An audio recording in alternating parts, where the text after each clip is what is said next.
सुस्वागतम सुस्वागतम सुस्वागतम. कार्यालय अतिथीचं यथायोग्य स्वागत करणं हे आमचं कर्तव्य आहे. या दूर उभे राहू नका. आसन पुष्पविण्यासाठी आपण अतिथी आसनावर विराजित व्हावं हा आपला इच्छेला तुम्हाला देवराज स्वर्ग दरबाराच्या ठिकाणी प्रथमच आमची पावलं वळली. काय समाधान वाटलं. प्रथमच तुमची पावलं वळली. उद्देश जाऊ शकतो का? जिज्ञासा फार मोठी होती. हे सारं रमणीय स्वर्ग पाहिलं, या सुंदर अप्सरा पाहिलं, ही सारी धनसंपत्ती पाहिली आणि मनाच्या ठिकाणी वाटू लागलं. काय वाटू लागलं? जे आपल्या जवळ आहे ते जर का आम्हाला प्राप्त झालं असेल म्हणजे याचा अर्थ एकच होतो, दुसऱ्याच्या संपत्तीवर तुमचा डोळा आहे. केवळ संपत्तीच नव्हे, विश्वाचे करते आपण आहात. पंचमहाभूतांवर आपलं नियंत्रण आहे. बरोबर बोलता. हे देव राजाचे अधिकार, ती सत्ता, ती न्यायसूत्र आम्हाला आमच्या हाती घ्यायची आहे. न्यायसूत्र सदाच्या हाती घेणं तुमच्या कल्पनेनुसार तुम्हाला योग्य भासतंय. काय साहजिकच, पण मला तर वाटत नाही या 7व्या मनवंतरात आज हे आसन भूषविण्यासाठी तुम्ही योग्य ठराल असं. आम्ही योग्य नाही बोलण्याचा भावार्थ काय ऐकूया. एकच, आतापर्यंत तुम्हाला आम्ही योग्य का म्हणून ठरवावं हो? का म्हणून ठरवावं? बरोबर. अशी आमची योग्यता कोणत्या मापात आपण मापिला? एकच, कारण आतापर्यंत निर्माण झालेला प्रसंग म्हणजे एकच होय, देव आणि दानव यातील संघर्ष होय.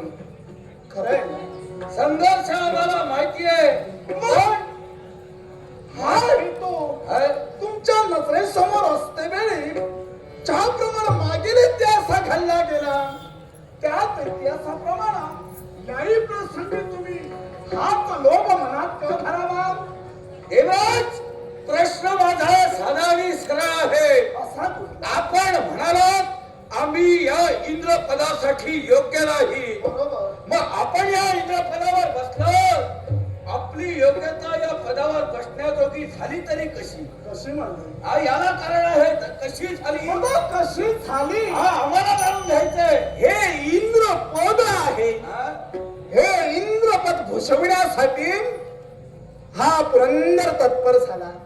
याच्या मुळाशी कारण काय माहितीये? काय घडविला? तर याच्या मुळाशी कारण म्हणजे भक्तिमय पुण्य संचय होय. पुण्य संचय शतयज्ञाची सांगता केली आणि शतयज्ञ पूर्ण होता क्षणी आज हे इंद्रपद आम्हाला प्राप्त झाले. समाधान वाटलं. शतयज्ञाची सांगता केली, पुण्य संचय आपण घडविला, शब्द त्रिवार आणि म्हणून इंद्र पदासाठी आपण योग्य झाला. म्हणूनच ज्याप्रमाणे हे इंद्रपद आपण भूषवित आहात, विश्वाच्या ठिकाणी प्रत्येक पदासाठी कुणी ना कुणी पात्र असतो. योग्य. मग मला सांगा, काय हो? योग्यता जर का असेल, पात्रता जर का असेल, तर पद मिळणं कर्मप्राप्त आहे. योग्य, बरोबर बोलतात तुम्ही. ज्या पदाचे हवा तो पुण्य संचय जर का सहजासहजी प्राप्त झाला, जर का पुण्य संचय जर का हवा असेल तर एकच मार्ग, तो मार्ग म्हणजे भक्ती मार्ग. आपण मार्गस्थ व्हा आणि तो पुण्य संचय मिळवा, आपोआप तुम्हाला हे पद प्राप्त. मनाच्या ठिकाणी कित्येक गाठी पडल्या त्या प्रश्नांच्या गाठी आपण सोडवाल हा आत्मविश्वास आम्हाला आहे. अलगद सोडवू म्हटलं. पदासाठी योग्य असेल तर त्या व्यक्तीला न्याय मिळतो, त्याची प्राप्ती होते. मला सांगा, सांप्रत देवतांच्या गुरुपदी कोण बरं विराजित आहे? अन्य कोण? बृहस्पती. बृहस्पती शब्द त्रिवार देवगुरु पदावर त्यांची नेमणूक जुनं माणूस आहे याला कारण आहे नाही बोलतात हं? रीत माणूस आहे जरा सरळ आणि स्पष्ट विचारा विश्वाच्या ठिकाणी त्यांची निवड देवगुरु म्हणून झाली हो ती कोणत्या रीतीनं असं आम्हाला विचारायचंय ज्याच्या अंगात जे ज्ञानार्जन आहे हं?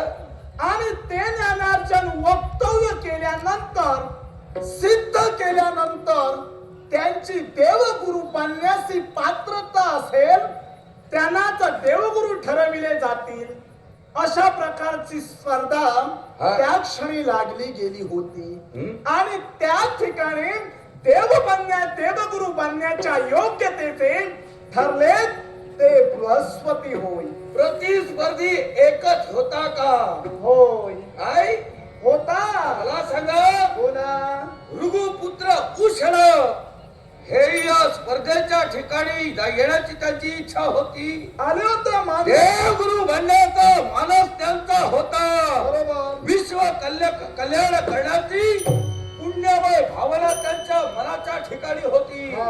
असा तो शिवभक्त मग त्या शिवभक्ताला केवळ देवगुरुच्या पदी बसण्याची केवळ संधी का भेटू नये याचं मुळाशी कारण ज्याला वेळेचं महत्व कळत नाही काय जो ठरल्या वेळेवर पोचू शकत नाही हा? तो देवगुरु म्हणण्याच्या योग्यतेचा नाही सुस्पष्ट करा मला ऐकायचंय एकच मग मला एक सांगा हो हा? वेळेवर तिथं कोण पोचले गेले होते बृहस्पती मग वेळेवर बृहस्पती पोचले गेले होते उष्ण ब्राह्मण तिथपर्यंत वेळेवर न आल्या कारणास्तव त्यांना ते पद देण्यासाठी आम्ही नकारलो गेलो होय, देवराय! वारे, कप्प्या! कपट काय म्हणाला? कपट उषणा, मी बोलणारे शब्द सिद्ध करे उषणा देव केवळ देवराजाच्या या देवधर्माला घ्यायला उशीर झाला बरोबर उषणा वेळेत पोहोचले नाही योग्य याच्या सर्वस्वी मुळाची कारणीभूत तू आहे मी होय, तू आहे या सर्वस्वच्या कारणीभूत मी ठरतोय कोणत्या रीतीनं कसा काय ऐकायचं? तो कसा काय बोल मला सांगा बोल तुमची कन्या म्हणजे जयंती हा या जयंतीला उषणाच्या मार्गात कुणी पाठविलं मीच पाठवलं आपण पाठविलं पाठवलं हा म्हणून मला सवाल ऐकायचंय पहिलं कारण म्हणजे हं? ते मला नको होते देवगुरु बनण्याचे का म्हणून कारण ते मला आवडतच नाही हा? ते मला आवडतच नाहीये आणि दुसरा हेतू म्हणजे तुम्हाला सांगतो ते ऐका मी आज जयंतीला तिथपर्यंत पाठविलं जिथं जो प्रसंग मी सारा घडविला हे ज्यांना कुणी घडविलं हे जाणू जे शकत नाहीत जे आज स्त्री संघात समवेत स्त्री संघ करण्यासाठी रममान झाले ते देवगुरु बनण्याच्या योग्यतेचे न होते आणि ही घडली ती त्यांच्या जीवनातील प्रथम कसोटी होती जिथं प्रथम कसोटीत ते उतराई झाले नाही मग मला एक सांगा त्यांच्या समोर अंतर कसोटी ती काय ठेवणार विश्वाच्या ठिकाणी आपली कन्या आपण तिथं पाठविली हा. वास्तविक आपल्याला लज्जा वाटायला हवी हा. आपण म्हणाल एका स्त्रीच्या मोहजालात अडकले रममान झाले बरोबर. स्वतःच्या कन्येबाबत हे उच्चार आपल्या मुखातून बाहेर येत आहे शाब्द. ज्या कन्येला उशनापर्यंत आपण पाठविली तो ब्रह्म केवळ तो विप्रावर स्वतःची मर्यादा जाणत होता ज्या कन्येनं विवाह प्रेमासाठी केवळ त्यांच्याजवळ मागणी केली ती मागणी उशनाने पूर्ण केली विवाहबद्ध झाले पण तोपर्यंत इथं यायला उशीर झाला ठरलं काय होतं हा. ठरलं काय होतं देव दरबाराच्या ठिकाणी योग्यता सिद्ध व्हायला हवी मग त्यांची योग्यता सिद्ध करण्यासाठी ते योग्य वेळी पोचलेत नाहीये आणि त्यांची योग्यता काय आहे ही प्रथम कसोटीतच या पुरंदरांना झालेली आणि त्या कारणास्तव त्यांना योग्य आणि बृहस्पतीला देवगुरु ठरण्यास योग्य ठरविलं देवराज मान्यता दिली आपलं वैयक्तिक वैमनस्य बाजूला ठेव ज्याचा पदास्पर्श ज्याची लाट हा? ज्या वैकुंठीच्या नारायणाला स्वतःच्या छातीवर झेलण्यासाठी जन्म झाला त्या भृगूंचा पुत्र म्हणजे कुणी तशा त्या केवळ वृषणाला शुक्राचार्य बनण्यासाठी आपणच प्रवृत्त केला. या साऱ्याशी मुळाशी कारण आपण आहोत. योग्य बोललात तुम्ही. आणि म्हणूनच एकच मला म्हणायचंय, काय म्हणायचंय तुम्हाला? त्यांची योग्यता असूनही त्यांच्या बाबतीत कपट केलं. मला तर त्यांची योग्यता वाटत नाहीये. अजूनही मी तुम्हाला सांगतो, योग्यता न होती त्या कारणास्तव धर्म संघटित घडला गेला. जिथं अपतेष्टांची योग्यता आपण जाणू शकला नाही, तिथं माझ्या सारख्या राक्षस पुत्राची काय करणार? बरोबर. तुमची योग्यताच जाणायची नाहीये. म्हणूनच तुमच्या समोर आतापर्यंत समंजनाने उभा राहिलोय. तुमची योग्यता मी आता दाखवतोय. दुसऱ्याच्या संपत्तीवर तुमचा डोळा, सुखाच्या संपत्तीत तुम्ही रममाण होणारा दिसत नाही. माझ्या केवळ शुक्राचार्यांच्या चारित्र्यावर तू शिंतोडे उडविले. मी दुसऱ्याच्या संपत्तीकडे पाहतोय म्हणतोय, बरोबर आहे. पण आपल्याप्रमाणे दुसऱ्यांच्या स्त्रिया मी केव्हाही पाहिल्या नाही. काय मी केलं? याला कारण आहे बोला. हे बघ, हा. माझ्या गुरुबद्दल सांगितलं आपण काय काय कर्म केला. काय ते बोला ना. कर्म काय केलं? त्या ठिकाणी साध्वी ठरणारी अहिल्य, हा. या अहिल्याचा शील भ्रष्ट करण्यासाठी गेला. ती बिचारी साध्वी शापाला दग्ध होऊन तिचा दगड झाला. दगड अश्माच्या ठिकाणी तिचं रूपांतर केलं गेलं. आपलं काय गेलं? काय झालं? काय चूक कुणाची? चूक कुणाची म्हणजे? चूक कुणाची होती? मोहित कोण झाले?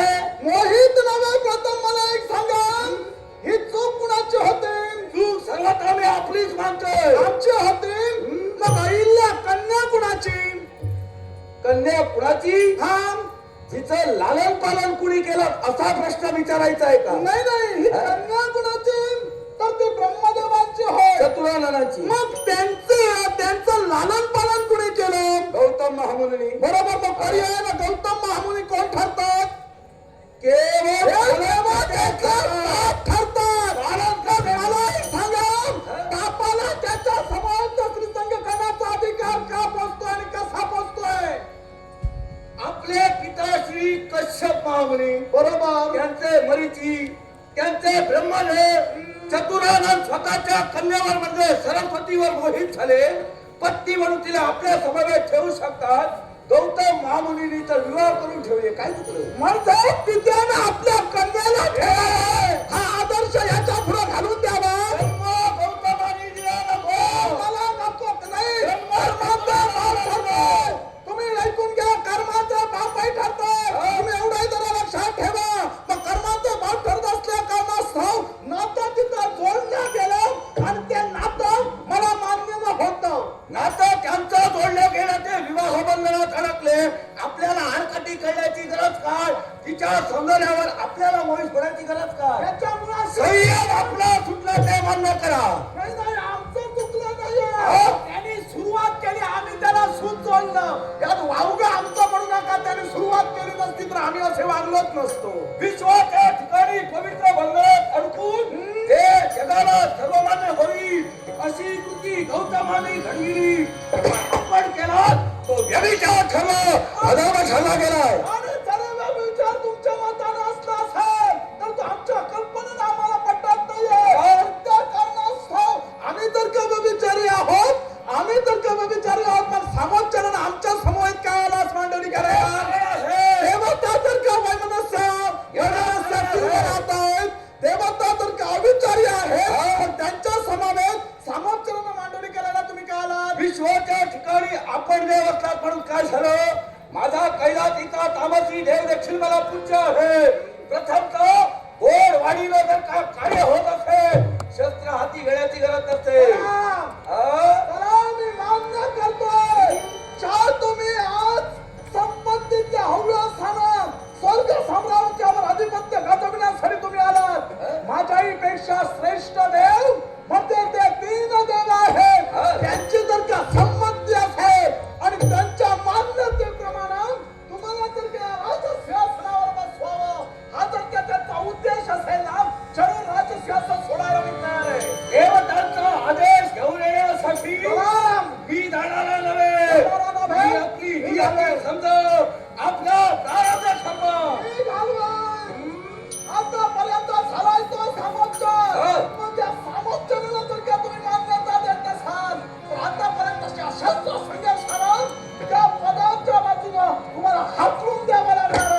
आई गण माझ्या समोर उभा ठाकरशी या वयाचा शेवट या हरीचा शेवट केल्याशिवाय मला संकटा नाही. एवढा तर तुमचा आहे तुमच्या आठवणात प्रलय काळ निर्माण करण्यासाठी आव्हान आव्हान आव्हान उजाळी नव्याला या काम.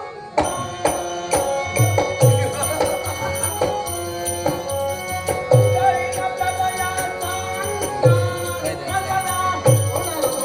काय म्हणे ओढारो कुशलनार, मथला ओढारो कुशलनार. सुखवायाची सूर भावना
भक्तीचा सांडला पारे सांडला सांडला भाव भक्तीचा सांडला अरे कोंडला कोंडला देव देवडी कोंडला